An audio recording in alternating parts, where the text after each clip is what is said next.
Comienza en una pequeña ciudad al sur de Suecia, exactamente en el año 2004. Todo transcurría de lo más normal y tranquilo. Un pequeño llamado Adnan decide partir completamente solo a su escuela, pues su hermana Maya, quien siempre lo acompañaba, iba a demorarse, y le pidió que mejor se adelantara para que no llegue tarde. Lastimosamente en su camino el pequeño se topa con un desadaptado encapuchado que le arrebata la vida de varias apuñaladas. Una mujer llamada Gunilla, quien pasaba por ahí, trató de ayudar al niño, pero ella también fue víctima de este individuo. Otra mujer presenció todo este suceso, y no pudo hacer nada pues quedó perpleja con todo lo que pasaba. Maya, la hermana del pequeño, al pasar por ahí, se topó con la escena donde la policía ya había cubierto el cuerpo. La adolescente quedó consternada al ver el juguete de Adnan, y no fue hasta que vio que su hermano no asistió a la escuela que se dio cuenta que aquel cuerpo se trataba de su pequeño hermano. El agente John de la policía ahora está a cargo de esta investigación. En la escena del crimen logran encontrar el arma homicida con restos de sangre, por lo que es enviado inmediatamente al forense, así como también tiene la testigo para que la pueda interrogar. La esposa de John está embarazada y está a poco de que pueda dar a luz. Ella, por su estado, le pide que no tome el caso, pero John aduce que va a tratar de que no le tome mucho tiempo, por lo que su esposa lo entiende y también lo acepta. John rápidamente despliega todo su equipo, y más ahora porque la segunda víctima perdió la vida y ya se ha convertido en un doble homicidio. Por su lado, la testigo del caso describe todos los detalles que recuerda, pero lo que no logra hacer memoria es el rostro del encapuchado, a pesar de que sí logró verlo. En la ciudad se espera que se encuentre al responsable, pues se teme que el asesino vuelva a atacar. John, por su parte, les promete a los padres de Adnan que va a encontrar al homicida, así como también al esposo de Gunilla, quien está devastado por el trágico suceso. Las pistas que la policía tiene del caso son muy escasas. Lo único que se ha determinado es que el autor es un varón entre 15 a 30 años que padece de problemas psicológicos y que este sentía una necesidad muy fuerte por acabar con alguien, por lo que lo más seguro es que pueda volver a atacar. John ahora trabaja día y noche en el caso, que no tiene nada de tiempo para su esposa, quien se siente bastante frustrada por la situación. Con el ADN del autor del crimen, John ahora decide realizar una convocatoria pública para obtener más muestras y así poder compararlas para dar con el asesino. Cientos de personas se suman a esta convocatoria de manera voluntaria, pero ninguna de las muestras son mínimamente compatibles. Pasa un mes y no se tiene un posible sospechoso. John se siente presionado y decide recurrir a la hipnosis para que la testigo del caso pueda recordar el rostro del asesino. Ella decide hacerlo y gracias a esto se logra obtener un retrato hablado que parece ser cualquier persona, pues la descripción fue bastante vaga. La prensa cree que es el último recurso para tratar de encontrar al asesino, y una periodista le hace recordar a John que estaba convencido de que iba a atrapar al responsable y le pide que indique cuándo lo va a hacer, pues el tiempo cada vez sigue pasando.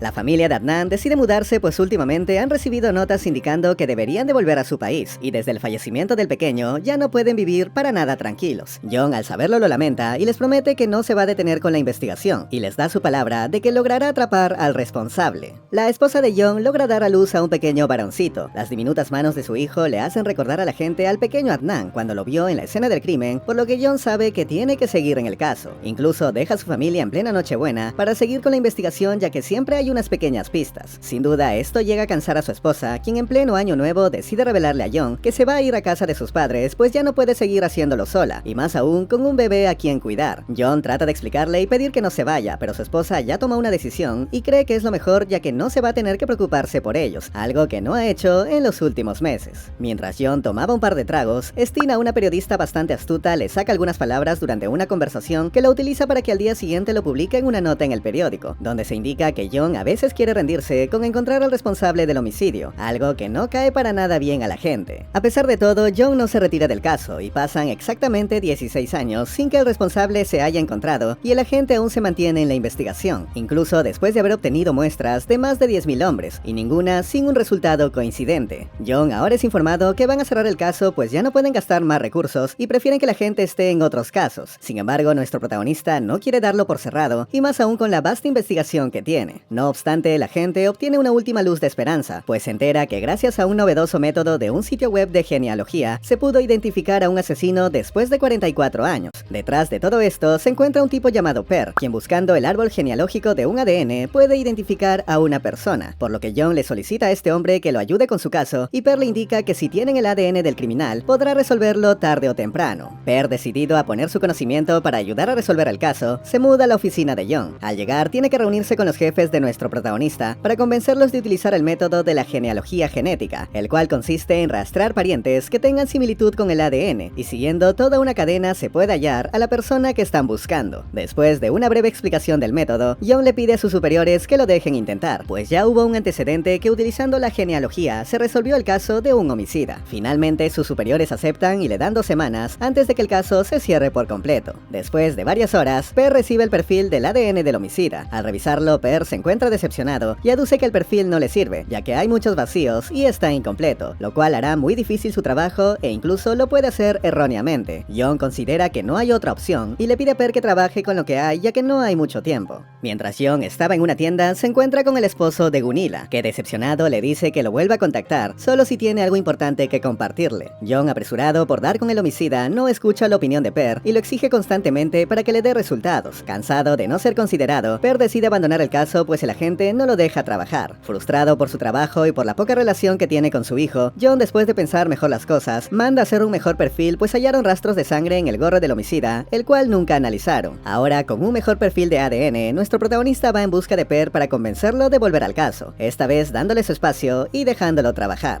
Con el nuevo perfil del ADN del homicida, Per está seguro que podrán hallarlo. Sin tiempo que perder, el genealogista empieza a trabajar. Para mala suerte de John, las autoridades de protección de datos están investigando lo que está haciendo Per, pues consideran que están violando la ley. Esto preocupa a nuestro protagonista, pero no se detendrá hasta que le llegue una orden de detener el caso. Per poco a poco va mostrando sus avances. Por otra parte, Stina, la periodista que en el pasado seguía el caso, se entera que John y su equipo están violando los derechos de protección de datos, por lo que no desaprovechará la oportunidad para ponerlos en evidencia. Intenta sacarle algo de información a John, pero este trata de persuadirla para evitar sus cuestionamientos. Abrumado porque ya llegó la orden para cerrar el caso y por la periodista que apareció, John recibe noticias de los avances de Per. Ha conseguido a 892 personas que coinciden con el ADN, pero ahora tiene que buscar entre ellos su árbol genealógico para así encontrar más coincidencias que encajen con el perfil del homicida. Mientras tanto, John busca a Stina para hacer un trato con la periodista. Le pide que no divulgue nada por ahora, pues si lo hace, arruinará la investigación. La periodista termina aceptando, pero a cambio de una exclusiva con Per. Hablando de este, Per trabaja sin descansar ni un minuto. Este requiere que más personas sean hisopadas para así encontrar un parentesco más cercano, pero para John esto es imposible porque no le darán una orden y no les queda mucho tiempo. Per ahora está obsesionado con el caso y no se permite tomar una siesta, además que exige tener más hisopados, por lo que empieza con las colegas de John que se ponen como voluntarias. Stina, cansada de esperar, amenaza con divulgar lo que sabe si no tiene una entrevista con el genealogista. John, sin tener de otra, habla con Per para que se eche una plática con la periodista. Este se opone a conversar con la mujer de prensa, sin embargo acepta con la condición de que Stina le permita tomar su muestra del hisopado bucal, dado que necesitaba más participantes en la investigación. Continuando con su arduo trabajo, Per tiene que volver a casa para cuidar a su hija y trabajar de forma remota. John al principio se niega, pero luego termina aceptando, aduciendo que no quiere que termine como él, quien no tiene una buena relación con su hijo, pues todo su tiempo lo dedica a su trabajo. A la comisaría llega un entrenador del 2004 para hablar con John y su colega, revelando que siempre tuvo sospechas de uno de sus alumnos, quien tenía comportamientos extraños y además tenía un parecido al retrato hablado. Con esta información van en busca del tipo, pero después de los exámenes del hisopado, determinan que no es el homicida. Mientras tanto, Per seguía trabajando en el caso. Cuando le envían los últimos hisopados que hicieron, Per descubre que el culpable es uno de los primos de Stina, y tras reducir la búsqueda entre la edad que tuvieron esos dos primos en aquella época, deduce que el criminal es un hombre identificado como David Nilsson. Con la orden lista para la aprehensión, John se encuentra con la periodista, quien muy enfadada le reclama que no le ha informado de ninguna novedad. John le dice que no puede contarle nada por ahora y solo le agradece por su muestra de ADN, dejando más que confundida a Stina. Llegada la madrugada, la policía logra arrestar a David Nilsson, primo de la periodista, quien finalmente termina aceptando los crímenes que cometió, aduciendo que las voces en su cabeza lo obligaron a cometer el doble homicidio. El ADN también comprueba su culpabilidad, por lo que ya no hay ninguna duda. El cierre del caso le da algo de paz a las familias de las víctimas, quienes esperaron años a que se hiciera justicia. John recibe un profundo agradecimiento por cumplir su promesa y ahora intenta construir un lazo con su hijo, quien está orgulloso de lo que su padre ha logrado. Por su parte, Per continúa compartiendo su conocimiento y ayuda a Stina, quien a pesar de su dolor, decide escribir un libro sobre el uso de la genealogía en la resolución de crímenes.